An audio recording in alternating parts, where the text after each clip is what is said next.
Your biggest grief support asset is not your money, your energy, your emotional intelligence, or even your time. It is your words. And you don't need the perfect, profound speech. You don't need platitudes. All you need is 3 simple phrases. Of course, I'm here and right now.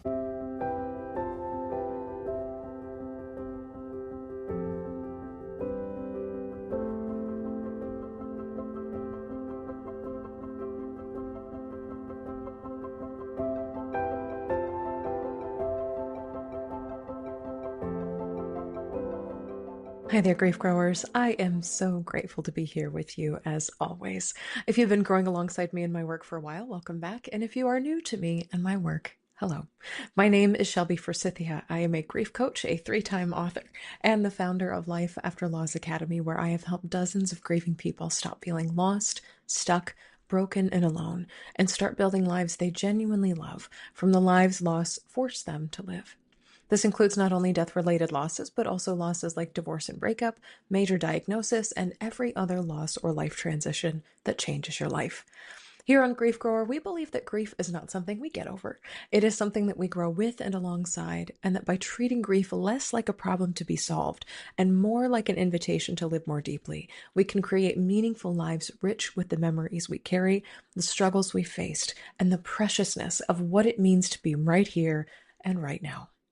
Today, I am sharing the live book talk I gave at the launch party for my new book, Of Course I'm Here Right Now, on March 30th, 2026 in Chicago. If you are listening to the podcast version of this and would rather watch the full talk on YouTube, I'll put a link to do that in the show notes. While this will be one of my shorter supporting someone episodes of Grief Grower, it really is the heart of my new book and everything I want everyone to hear when it comes to supporting friends, family, coworkers, neighbors, and even perfect strangers in their midst who are grieving. I hope in listening that you will feel a part of the audience of this powerful talk, and I hope you will share this episode or the corresponding YouTube video with others who need to hear it. Here we go.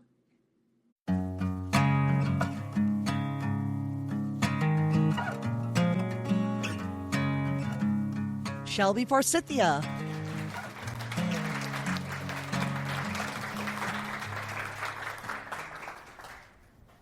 A few years ago, I was on the phone with a grief client named Marie, who had suffered the devastating loss of a baby.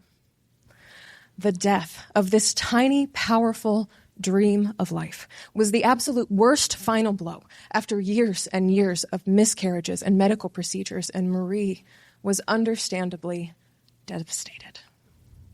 During this session, Marie told me a story about a friend of hers, an acquaintance, who had just announced her pregnancy on Instagram. This joyful, happy little baby bump with likes and hearts and comments and everything else was agonizing to Marie. And on this call, she was wrestling vigorously, trying to figure out how to contort her heart into a shape where she could be happy for her friend. Marie felt gutted. Then she felt ashamed. I listened as Marie meticulously laid out 2 cases, one against this other woman's joy, and another against herself for feeling so hostile towards it. At the base of it all was a single story. There must be something wrong with me. I should be happy for her, she said. I should be able to congratulate her. I shouldn't feel so torn up about all this. As I listened, I was picturing Marie staring wildly at this roadmap with the socially acceptable destination of ecstatic new baby congratulations circled in bright red ink. And as Marie was staring at this map, she could not see a river or a road or a backwoods trail that could get her heart emotionally there. When Marie finished her story, I took a breath and said, "Of course, you'd be upset that somebody who was unkind to you is now pregnant, has that dream." In that moment, the energy of our call shifted, and I listened as the gears in Marie's head clicked and turned. When she started speaking again, she said, "I don't think I'd ever thought of that before, that I would be allowed to be upset about this whole thing. So wait a minute, I'm not being ridiculous?" "No, I said.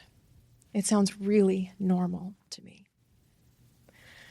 In an instant, Marie stopped spiraling, and instead of seeing herself as crazy, she saw herself through a much more compassionate lens, one where she was not broken or wrong, but where she was grieving, and that was okay. This was the day, the single moment, when I realized the power of words in grief. In more than 10 years of supporting grieving people through all kinds of losses, death, divorce, major diagnosis, I have noticed a pattern that grieving people tell themselves 3 core stories. The stories are, I'm crazy, I'm alone, and it's going to be like this forever. Crazy, alone, forever. Crazy, alone, forever. These are the records that grieving people have on repeat inside their heads. And they are reinforced by things as big and social and federal as a wimpy 3-day bereavement leave for biological human relatives only. I'm seeing heads nodding. And as personal and intimate as a longtime friend ghosting a griever just 1 month after the funeral. For a griever telling the story of, I'm crazy, this can often sound like, no one else gets how I feel. I should be over this by now. I shouldn't be feeling what I'm feeling. A griever telling the story, I'm alone, might say something like, everyone has stopped checking in. Everyone stopped reaching out. The whole world has moved on without me. And even in a room or a house full of people, I am alone. And a griever telling the story of, my life will be like this forever, which can be a subtler story. They might say something like, I can't see a way out of my grief. I'm afraid that this pain will never end, or I will never feel joy again. These are some of the devastating things that are in grievers' head, and these stories inform not only how they navigate their grief, but also how they exist in relationship to other people, how they do their jobs, and what they believe to be true about themselves and the future. It is a very hard and lonely place to be, crazy, alone, forever. And here's the part we don't talk about enough that grievers would like you to know. When grievers suffer a devastating loss, they're not just grieving the main event, like the death of a loved one. The number one thing they grieve is the friends, family, coworkers, and neighbors who fall away or fail to meaningfully comfort them because they just don't know what to say. Grieving people do not want to feel abandoned. Supporters don't want to unintentionally vanish. But in the silence that exists between the two of them, relationships weaken and fracture and even often end. In all of my years of grief coaching, here is what has surprised me most. For as much as these stories, these words, can change a grieving person's life and make them feel trapped and alone, words are also the key to unlocking and changing those stories, not only to comfort our grieving friends, which would be enough, but also to write a new story where our grieving friends are not crazy, are not alone, and are able to move forward with us, their supporters, by their side. Since that session with Marie, I have developed 3 phrases, you will see them here, that comfort a grieving person, no matter the type of loss, no matter how long it's been. The phrases are, of course, I'm here, and right now. Let's use them together. For a grieving person telling the story, I'm crazy, of course comes into conversation and validates their emotions. So if they say, it's been 7 years since my dad died, I shouldn't be so sad still. You can say, of course you're still sad. Your dad is still dead. Suddenly, they aren't crazy anymore. For a griever telling the story, I'm alone, no one gets how I feel. The phrase, I'm here, quietly accompanies them and shows them that your shoulders share their pain. So when they say, nobody gets how I feel, you say, I may not understand entirely, but I'm here, and I will not forget that you are a grieving person. I'll keep checking in on you. Suddenly, they are no longer siloed in isolation. Lastly, for a grieving person telling the story, my life will be like this forever. The phrase right now sneaks through the back door and offers what I call covert comfort by reminding them, even subconsciously, that this moment is just that, a single moment in the long arc of their grief. So when they say everything feels so hopeless, I can't see a way out, you say, yeah, right now I can totally see how hope is hard to find. In an instant, you put that moment in time in a larger context, one where their suffering is great now, but may not always be, and there is quiet hope in those words. 3 simple phrases. Each of them partners up with and radically changes these 3 painful stories that grieving people tell. Here's the thing I love most about words, and why this whole book exists. Because words are immediate, portable, and repeatable. They are things that we can send across social media, across text messages, in person, and you do not have to be rich, you do not have to be a therapist, and you don't even have to be in the same room as someone in order to use them. Said very, very simply, words are the best and most powerful free grief support tool that any of us has at our disposal. And when we change our words, we can change the way that people respond to grief.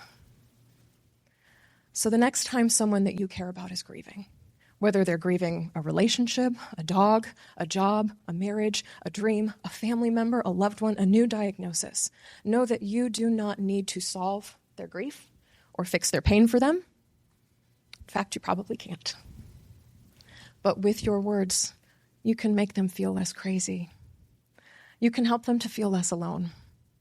And you can create a world where the pain and suffering of this moment does not last forever and ever. Your biggest grief support asset is not your money, your energy, your emotional intelligence, or even your time. It is your words. And you don't need the perfect, profound speech. You don't need platitudes. All you need is 3 simple phrases.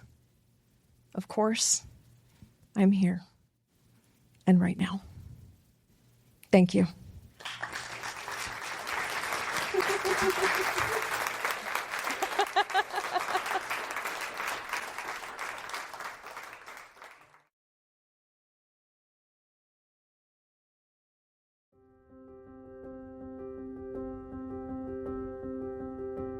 That's all for this episode of Grief Grower. Thank you so very much for joining me today. If you're looking for grief support beyond the show, you can find free workshops, blog articles, and of course, my new book, Of Course I'm Here Right Now, 3 actually helpful things to say to someone grieving, at shelbyforsythia.com/links. And if you'd like to get support from me for your unique loss, join us in Life After Loss Academy, my online course and community. As a student, I will walk you through my 5-step grief framework, GRIEF, for rebuilding after loss, and you can get live coaching from me every single week to answer your questions. Replays are always available if you can't attend live. It's just $33 a month to join, or $22 a month if you're a marginalized or financially stressed griever. No questions asked, and you can cancel at any time. If this podcast felt validating, comforting, educational, or otherwise helpful to you, please subscribe and leave a review on Apple Podcasts or Spotify. And be sure to share this show in particular with a friend, because you never know what someone you love is going through. Grief Growers, hosted by me, Shelby Forsythia, with theme music by Addie Goldstein. Until next time, Grief Growers, I see you. I am so proud of you and the work that you're doing in the world. And I love you. Because even through grief, we are growing.